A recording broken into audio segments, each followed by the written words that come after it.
নমস্কার বন্ধুরা, তপতির ঘরকন্যা নতুন একটি ব্লগে আপনাদের সকলকে স্বাগত জানাই। আপনারা কেমন আছেন? আশা করছি ভালোই আছেন। আমিও ভালো আছি। বন্ধুরা, আজকে আমি দারুণ স্বাদের, হেলদি আর টেস্টি একটা রেসিপি আপনাদের সঙ্গে শেয়ার করতে চলেছি।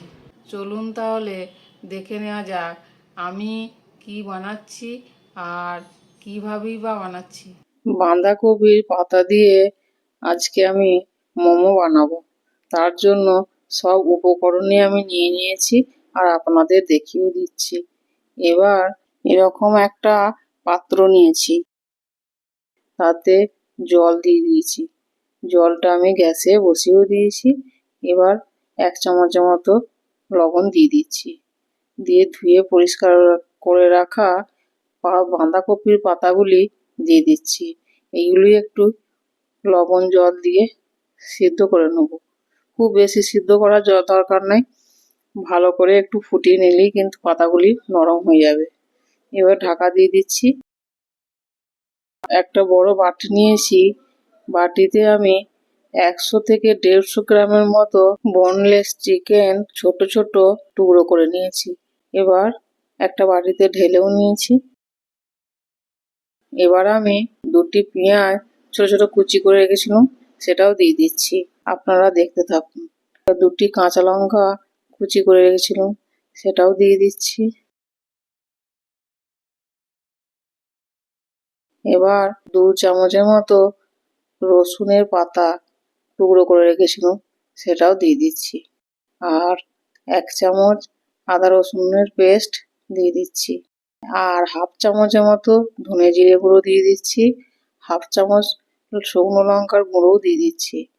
আর ভাজা মশলা 1 চামচের মতো দিচ্ছি, এটা বাড়িতে বানানো। আর 2টো গন্ধরাজ লেবুর পাতা ছোট ছোট টুকরো করে রেখেছিলাম, সেটাও দিয়ে দিচ্ছি। আর কিছুটা ধনেপাতা কুচি, সেটাও দিয়ে দিচ্ছি।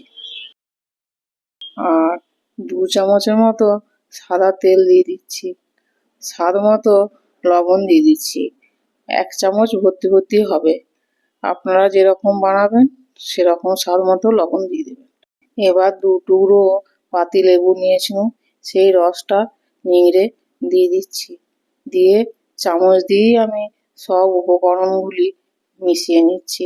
হাত দিয়ে মাখলে কাঁচা লঙ্কা আছে, শুকনো লঙ্কা গুঁড়ো আছে, যদি হাত জ্বালা করে, সেই জন্যই আমি চামচ দিয়ে সব একসঙ্গেই মাখিয়ে নিচ্ছি।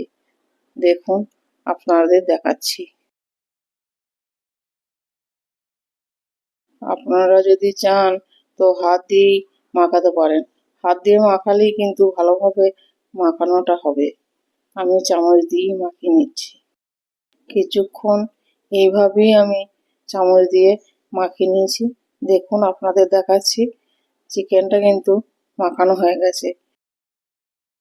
পুরটা তো তৈরি হয়ে গেল।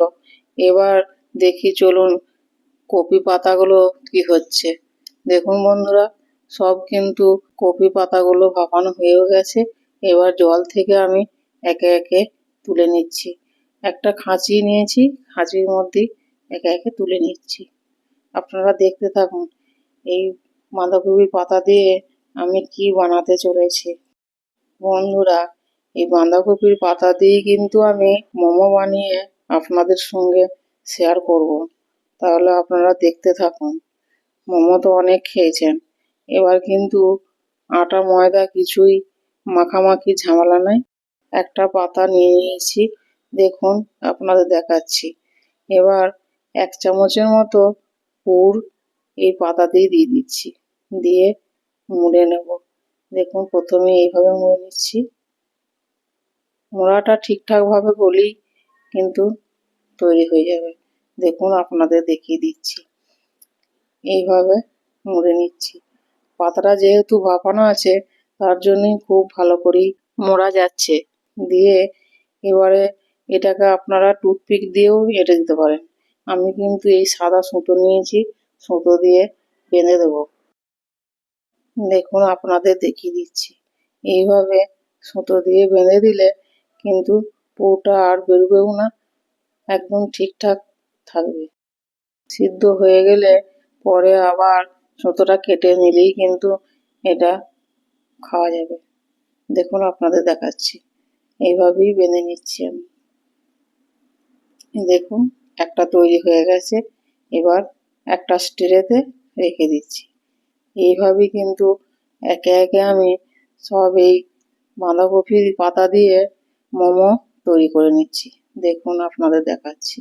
দেখুন বন্ধুরা, এইভাবেই কিন্তু সব মোমোগুলি আমি তৈরি করে নিয়েছি। বন্ধুরা, আমি এই যে মোমোগুলি তৈরি করেছি, এইগুলি কিন্তু অনেকে ওই ফ্রাই প্যানে অল্প তেল দিয়ে এপিট ওপিট করে ভেজে নিয়েও খেতে পারেন।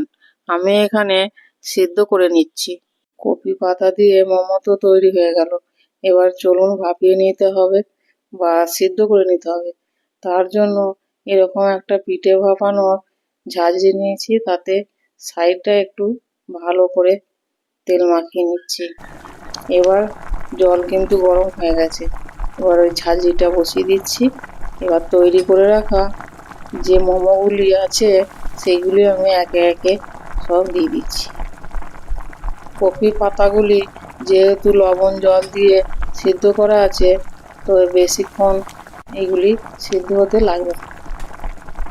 মিনিট 5-7 ভালো করে সিদ্ধ করে নিলেই হবে, তাহলেই তৈরি হয়ে যাবে আমাদের বাঁধাকপি পাতা দিয়ে মোমো।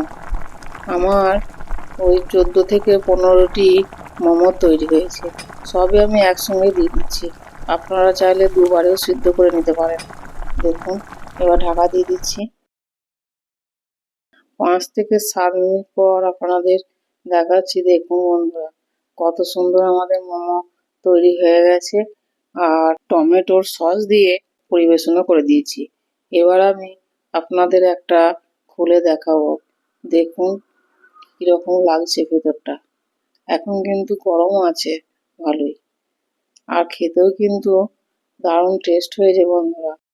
সব সময় তো ময়দা দিয়েই আমরা মোমো তৈরি করে খাই বা কিনেও খাই। একবার এইভাবে বাড়িতেই বানিয়ে দেখবেন কপি পাতা দিয়ে, ভালো লাগবে। এর টেস্ট এত সুন্দর হবে যে একবার বানালে বারবার বানাতে ইচ্ছে করবে। বানিয়ে আপনিও খান আর সকলকে খাওয়ান, দেখবেন সকলেই কিন্তু খুব আপনার প্রশংসা করবে। আর এই মোমোটা তৈরি করতে বেশি কিছু লাগছে না, সব কিছুই কিন্তু আপনার রান্নাঘরেই থাকে।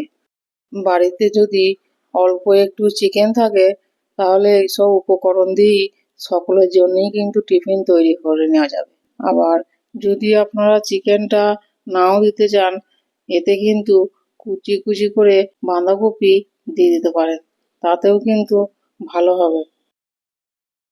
বন্ধুরা, আপনারা কিন্তু এইভাবে এই বাঁধাকপির পাতা দিয়ে মোমো তৈরি করে একবার হলেও বাড়িতে বানিয়ে খাবেন, খেয়ে বলবেন আমাকে যে কীরকম হয়েছে। আশা করছি ভালোই লাগবে, আর খুব কম সময়ে আর কম উপকরণ দিয়েও হয়ে যায়। আর বাড়িতে বানানো জিনিসের টেস্ট একটু অন্যরকমই হবে। বাড়িতে যদি কোনো অতিথি আসে, তাহলে তো খুব সহজেই বানিয়ে পরিবেশন করতে পারবেন। অতিথিরা খেয়ে আপনার প্রশংসাই করবে। এখন মোমো খায় না এমন কেউ নেই, মোমো সকলেরই প্রিয়। বন্ধুরা, আর একটা কথা বলি, ময়দা দিয়ে যদি মোমো করা হয় তাহলে তো শরীরের ক্ষতি হয়, কিছু উপকার নাই। কিন্তু এই বাঁধাকপির পাতা দিয়ে যে মোমো করা হচ্ছে, সেটা কিন্তু শরীরের উপকারী আছে, কোনো ক্ষতি করবে না। তারপর বাঁধাকপির পাতাটা লবণ জলে ফুটিয়েও নেওয়া হচ্ছে। আর আপনারা যদি একদমই বাঁধাকপি না খেতে চান, তাহলে তো ময়দা দিয়েই করে খেতে হবে, তাতেও কিন্তু ভালোই হবে। আর এই পাতা দিয়েও দারুণ হয়েছে কিন্তু টেস্ট। বন্ধুরা, আমার এই চিকেনের পুর দিয়ে বাঁধাকপির পাতা দিয়ে মোমোর রেসিপি আপনাদের কেমন লাগলো কমেন্টে জানাতে ভুলবেন না, আর বেশি বেশি করে শেয়ার করে দেবেন। আর ফেসবুক থেকে দেখলে ফেসবুক পেজটি ফলো করবেন। যদি আমার চ্যানেলে কোনো নতুন বন্ধু এসে থাকেন তাহলে তো চ্যানেলটি সাবস্ক্রাইব করবেন, পাশে থাকা বেল বাটনটি প্রেস করে দেবেন, যাতে আমি নিত্য নতুন ভিডিও দিলে সবার আগে আপনাদের কাছে পৌঁছে যায়। আজ এই পর্যন্তই, আবার দেখা হবে অন্য কোনো ব্লগে, অন্য কোনো রেসিপি নিয়ে। ততক্ষণ সকলেই ভালো থাকবেন, সুস্থ থাকবেন, সাবধানে থাকবেন। ধন্যবাদ সকলকে ভিডিওটি প্রথম থেকে শেষ পর্যন্ত দেখার জন্য।